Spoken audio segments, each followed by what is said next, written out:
What's up, y'all? It's Zach with Living Corporate. And look, man, you know what we do. It's season 3. It's 2020. You know, fresh vision. You know, we're out here making moves, having conversations with movers and shakers, influencers, educators, public servants, executives, recruiters, entertainers. You know what I'm saying? Anybody who's willing to have an authentic conversation, centering and amplifying underrepresented voices at work. And today, I'm really excited about this particular interview. And I say that every time, but like I mean it every single time, even though I say it like over and over, but I really do mean it.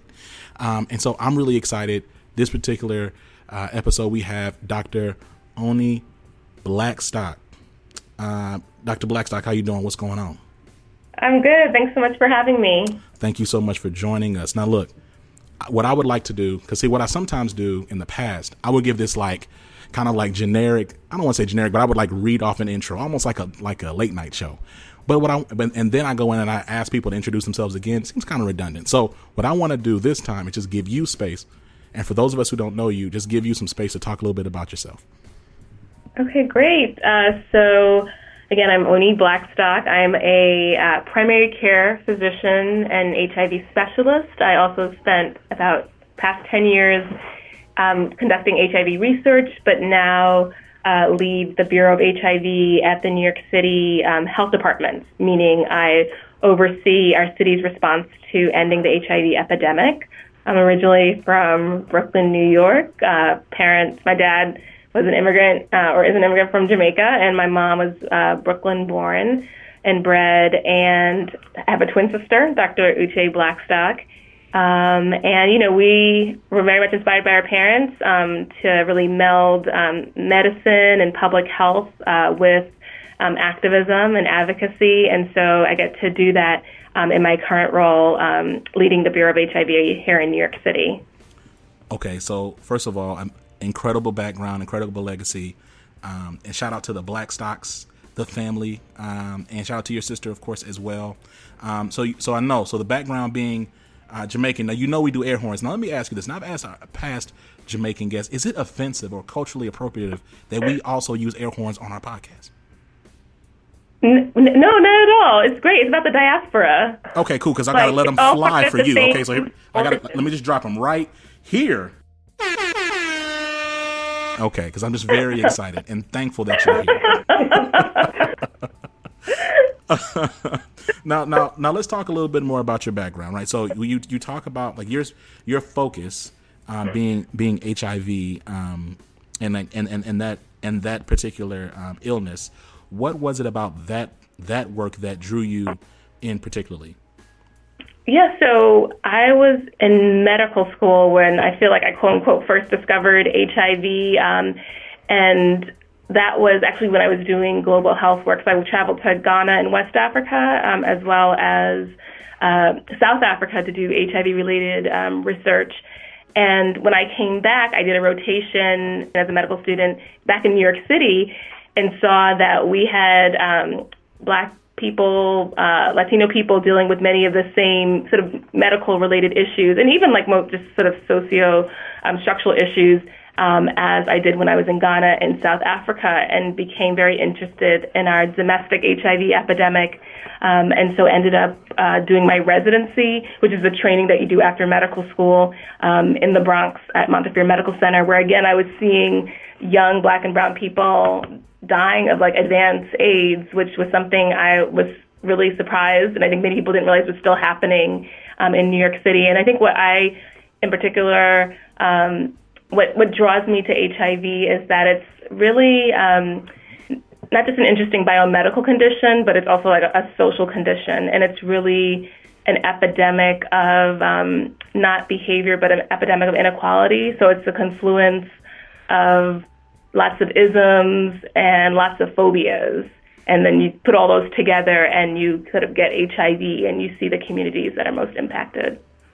You know, it's really interesting because this conversation, particularly because you're in a position where you're providing awareness and research and thought leadership and care for underrepresented, underserved populations and oftentimes stigmatized and just oppressed populations, while also being an intersectional member of a variety of underrepresented and oppressed populations and just identity groups. Can you talk about like what that experience, that compounded experience is like for you, like being in this space, being who you are?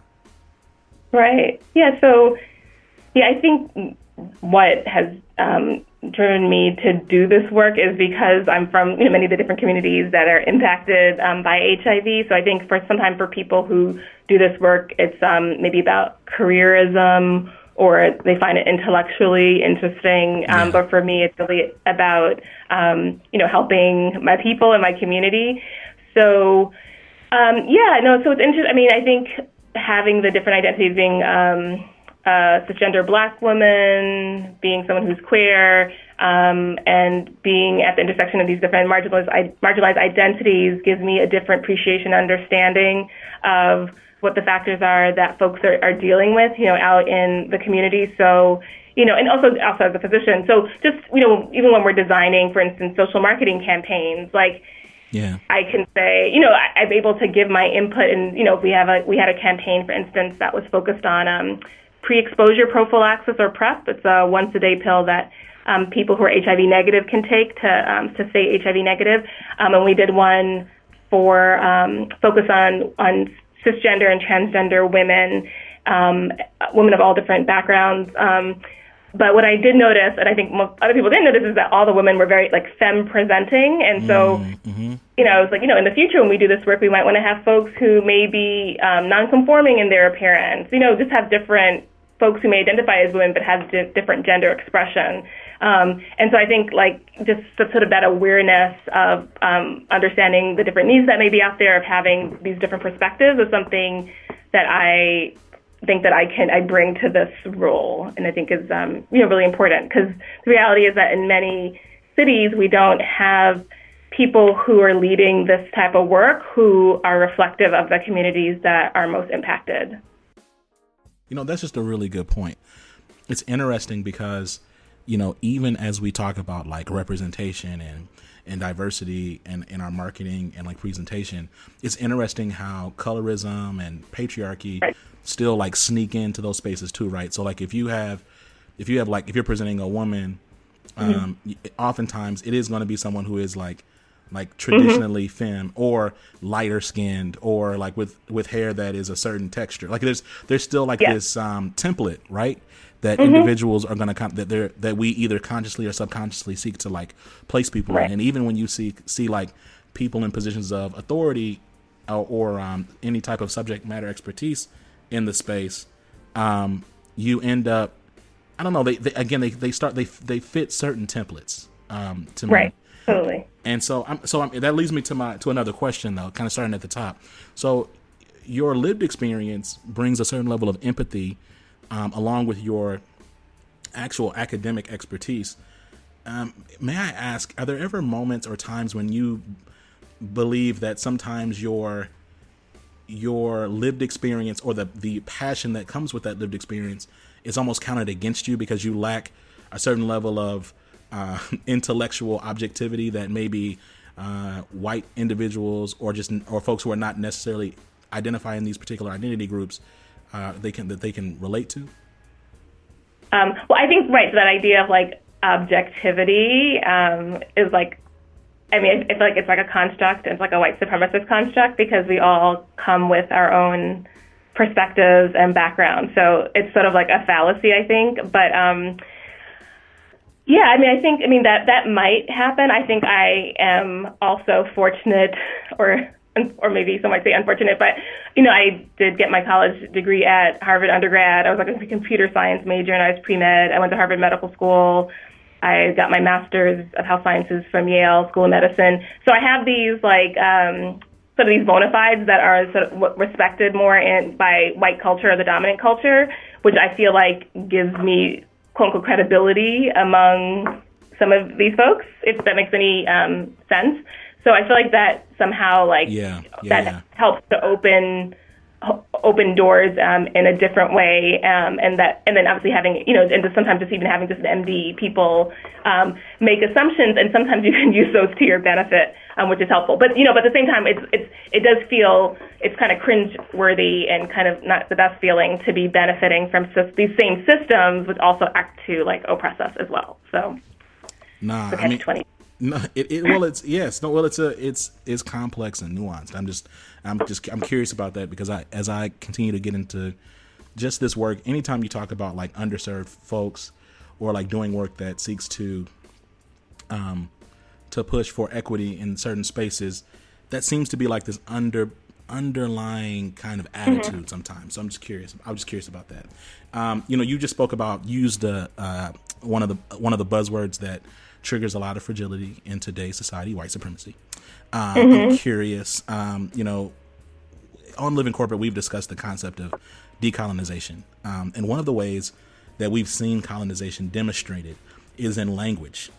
Can we talk a little bit about medical terms that intentionally or unintentionally undermine the reality and complexity of systemic racism and other isms and various forms of oppression?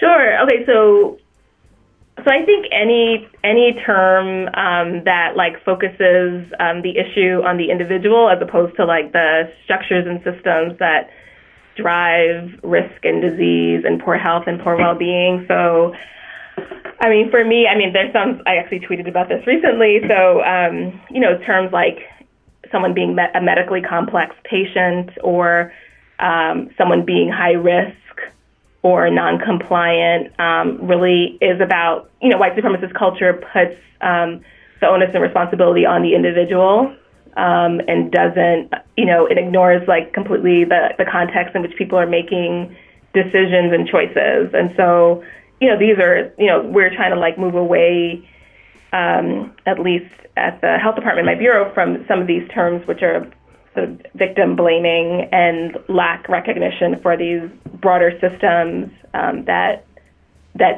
increase risk for individuals. And I'm curious about that. Like, what does it look like to drive those conversations and start and to have folks say, look, stop. Like, let's take a step back and actually look at the systems that are impacting these individuals. Like, what does that look like? How do you broach those topics? Yeah, so I think one of the cool things here, at least at the New York City Health Department, is the former health commissioner. Her name was Dr. Mary Bassett.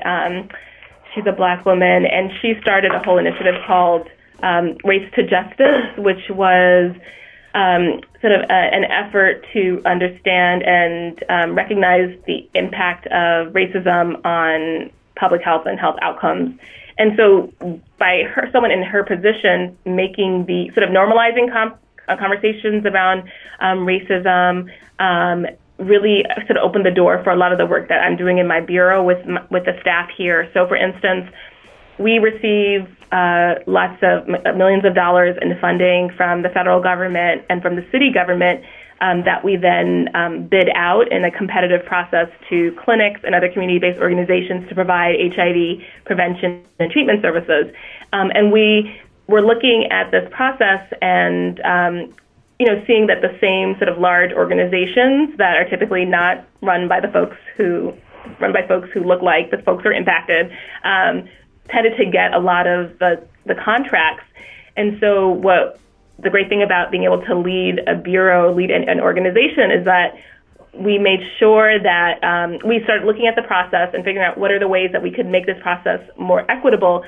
But what we also did is in our request for proposals, we called out these different systems of oppression. Many times before I came here, like a lot of the requests for proposals would say things like poverty and food insecurity. And it's like, but what are the things that drive those things, right? And like we need to like call them out. And if we call them out, the organizations that we fund will know that these are issues that we are thinking about, and we're thinking explicitly about equity in this work. And so I made sure that in our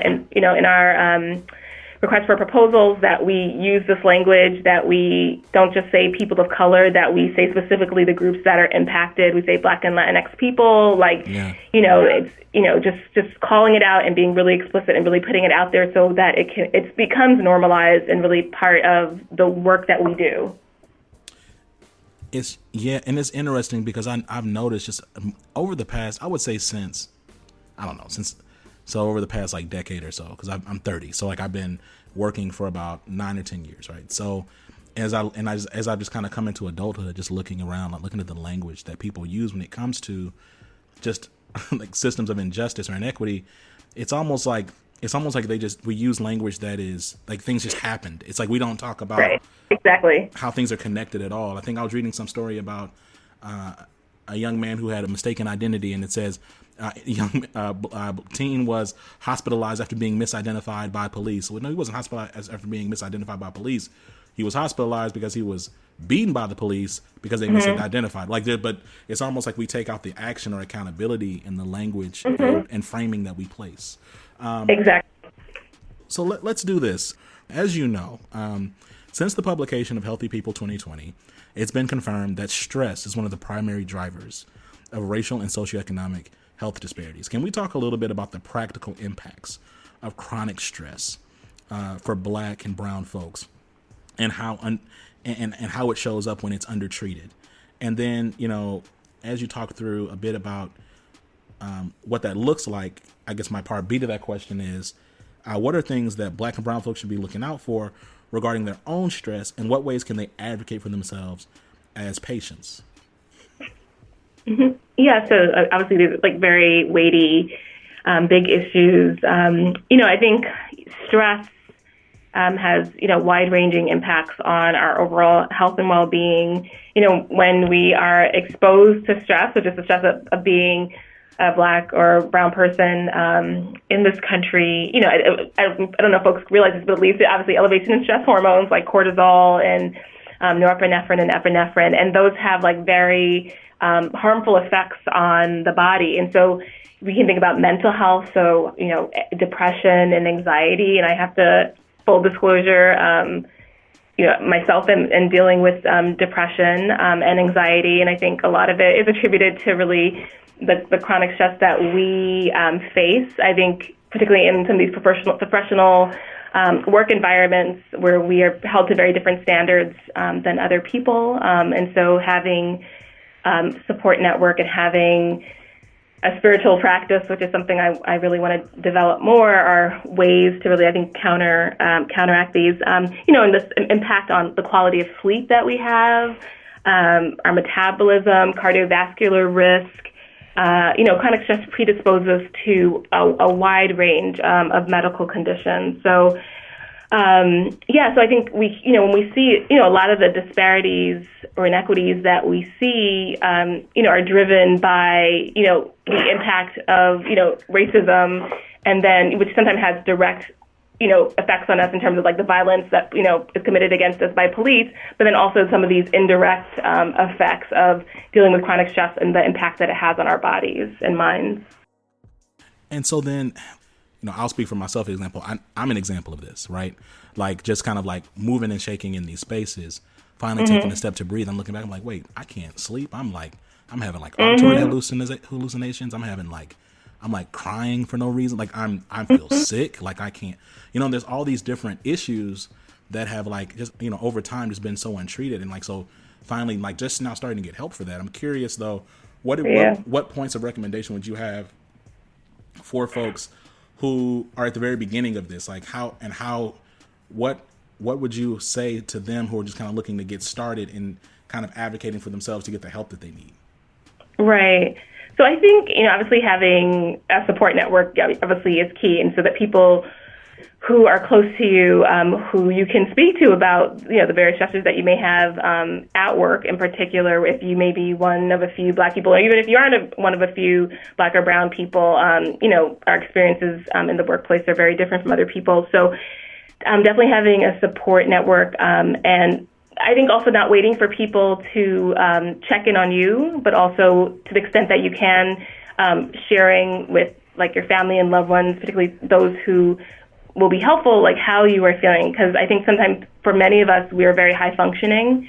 And so when you may be depressed, dealing with depression, anxiety, but you are like highly productive, you're getting things done, you have a family, you have a great job, but you still need support, and it may not be overtly like obvious to families. So I think to the extent that we can, reaching out when we can. Obviously, for instance, depression can sometimes impact people's ability to motivate and to be able to reach out to people. So obviously then we have to check on each other.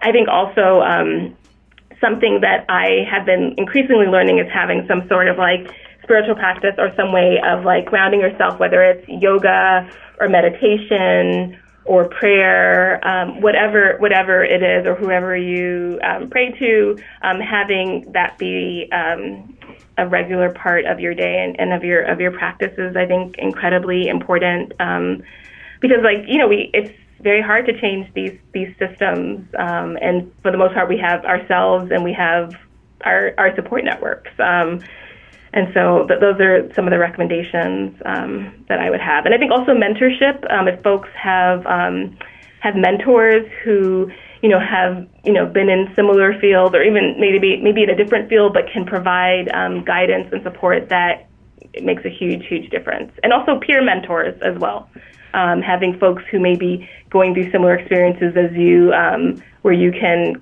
commune and like come together and commiserate, can also be helpful. It's interesting. So you talked a little bit about your twin sister, Dr. Oni Blackstock, and recently she published an article titled "Why Black Doctors Like Me Are Leaving Faculty Positions in Academic Medical Centers." And in the piece, towards the end of it, she says, academic medical centers must begin to recognize and rectify the historical and current impact of racism on the healthcare workforce. Their leaders should listen actively and respond accordingly to the concerns of Black faculty members and students, adopt an anti-racist philosophy, and, through a lens of racial equity, intentionally commit the time, effort, and resources required to dismantle the structural racism and white supremacy embedded in their current institutional cultures. Now, your work, again, we've been talking about it this entire conversation, is to combat the attitudes and white supremacist institutions that not only create but thrive off of inequity. I'm curious, in your mind, what incentives do these institutions have to actually make substantive, long-standing institutional changes? Yeah, that's a really tough question. I think what we see motivates folks in the society tends to be financial incentives. So I think if there is something in it, like sort of profit-wise for these institutions, right, that can be helpful. Like, I really don't know, because I think for many of these institutions, and I will also, I work at a government agency. The right, government has played a role for more than a century or two, probably several centuries, in perpetuating, racist policies.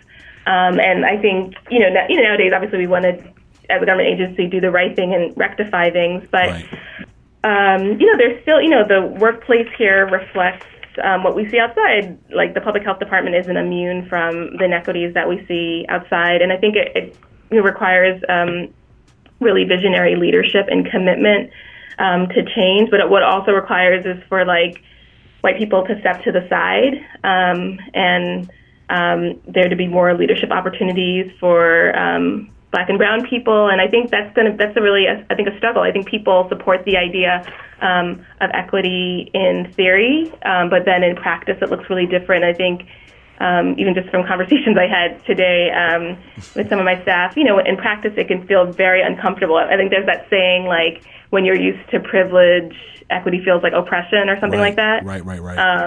Yeah, so it's like, when the going gets rough and you're really wanting to institute these changes, I mean, there's tremendous pushback and resistance, and there's a reason why things have stayed the way that they are.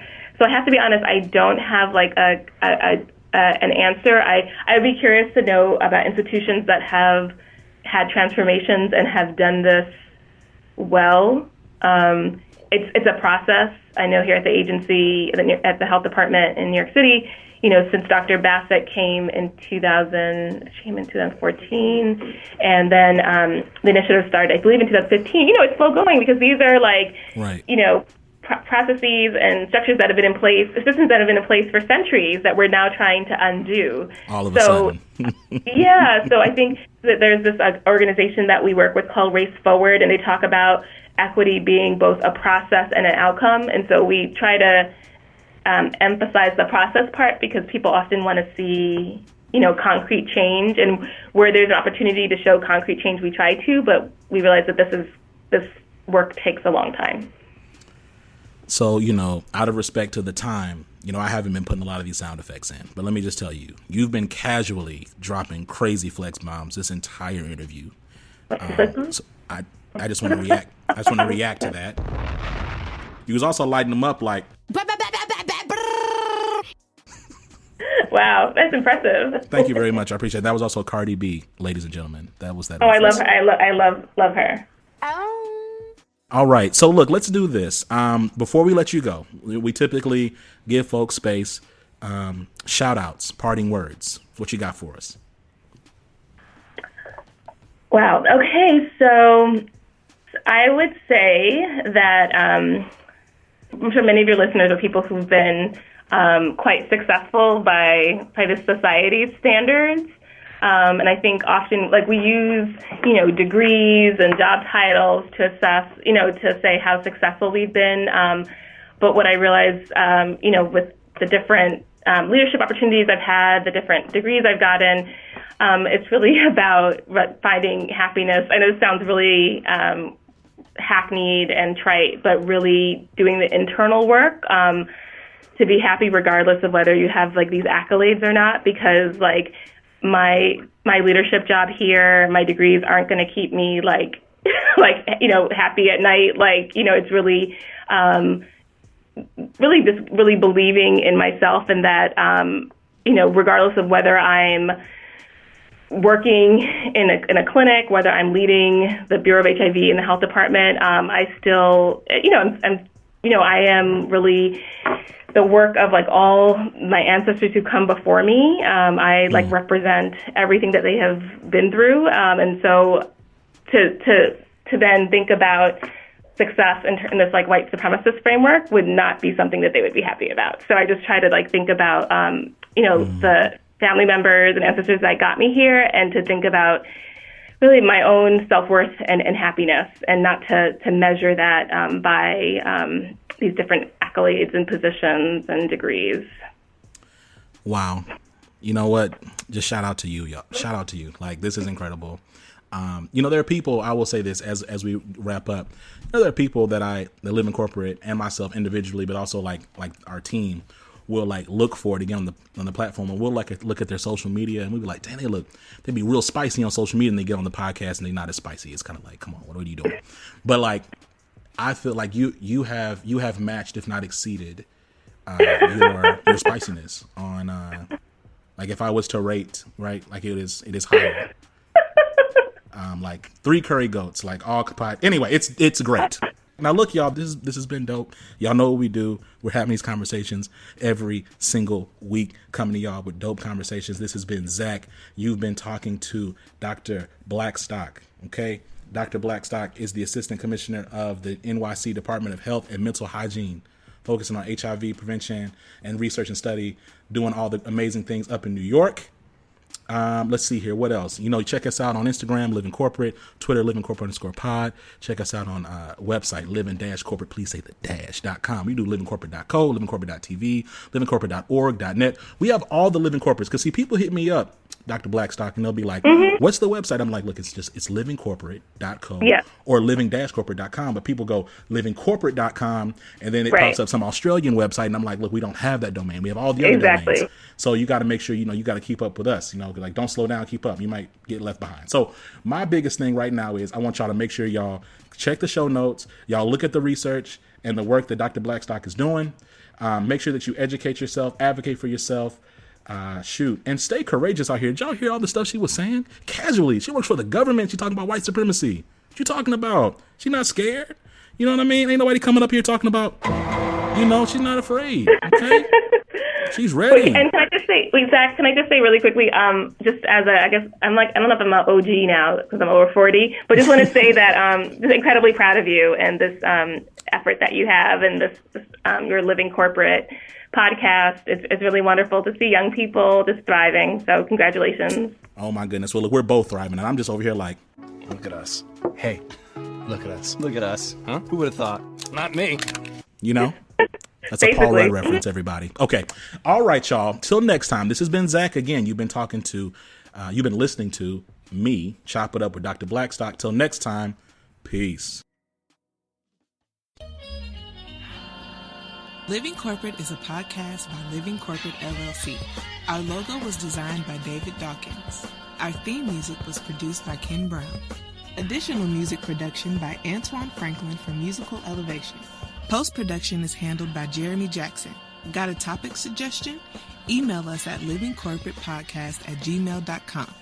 You can find us online on Twitter, Facebook, Instagram, and living-corporate.com. Thanks for listening. Stay tuned.